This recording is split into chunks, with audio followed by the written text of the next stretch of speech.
আজকে আমি পৌঁছে গেছি নবগ্রাম থানা খাজুরিয়া গ্রামে। দেখেন এখানে একটা সকাল 8টার সময় কুপিয়ে খুন, পাশাপাশি দুটো বাড়ি।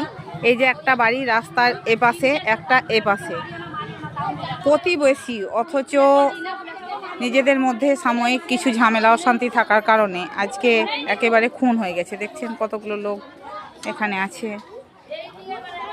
কি হয়েছিল দিদি, কেন কেন এরকম মার্ডার হয়ে গেল? কি করে বলবো, আমরা দেখেছি। দেখেননি? না, কি হয়েছিল কাকিমা, কি হয়েছিল? এমনি কেটে কোন কালে হয়তো 20 বছর আগে আজকে মেরে ফেললো। হঠাৎ করে কোনো ঝামেলা অশান্তি নাই? আমরা ঝামেলা নাই, খোয়াদের নাই।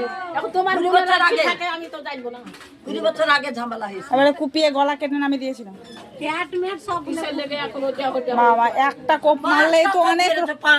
পাঁচটা কোপ মেরেছে তো। দুটা যখন চোখ বেরো তখন আমি দৌড়ে পালিয়েছি। তুমি তো চিল্লা লেগে আপনি নিজে চোখে দেখেছেন? হ্যাঁ, দৌড়ে আসতে পারি না, একটা আমার আগাগে হেসেলে গেল। একটা কোপ মারলেই তো কত রক্ত বেরোবে। একটাই কোপ দেখলো প্রথমে এখানে, দেপাল দিয়েছে, যখন পড়ে গেল তখন এইখানে দিয়েছে। আর রক্ত দেখেও তাও থামছে না, অত অত রক্ত দেখে। দিয়ে তাকে জবাই একটু দুঃখ দুঃখ ছিল, তোকে খেলে পেঁচে দিই।